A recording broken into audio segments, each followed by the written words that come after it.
Destroy thou them, O God, let them fall by their own counsels, cast them out in the multitude of their transgressions, for they have rebelled against thee. Psalms 5 verse 10. In this verse, David calls upon God to bring judgment upon his enemies, acknowledging their rebellion and transgression against the divine will. His words reflect a deep sense of injustice, as he seeks divine intervention against those who oppose not only him but also the righteous ways of God.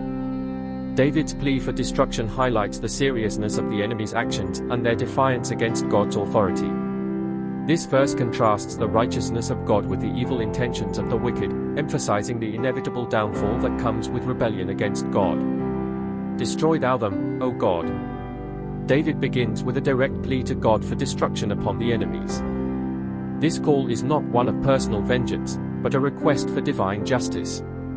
David is seeking God's righteous judgment to deal with those who oppose his ways.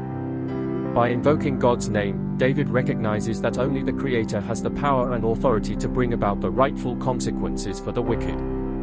This cry for destruction is rooted in the understanding that God alone can administer justice in a way that is pure and final. Let them fall by their own counsels. Here, David desires that his enemies' own plans and schemes become their downfall.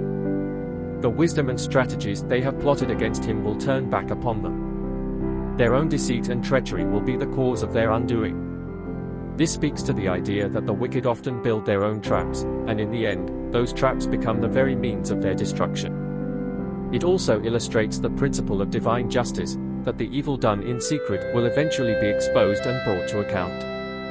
Cast them out in the multitude of their transgressions. David continues by calling for the enemies to be cast out because of their numerous sins. The wickedness of these people is not just one isolated act but a continual pattern of rebellion and disobedience.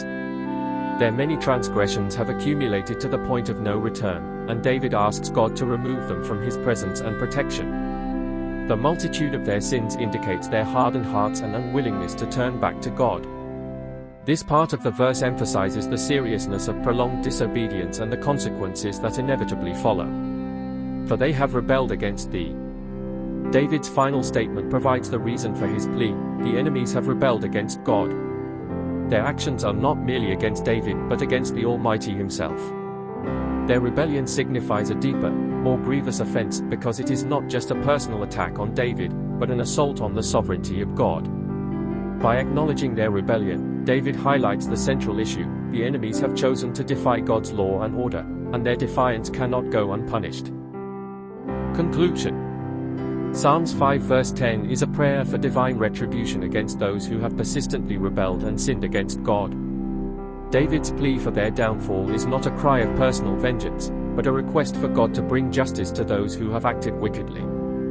The verse emphasizes the inevitability of divine judgment for those who reject God's authority, and it serves as a reminder that rebellion against God will ultimately lead to destruction. David's prayer points to the righteousness of God, who will not tolerate unrepentant sin, and serves as a warning to all who choose to live in opposition to God's will.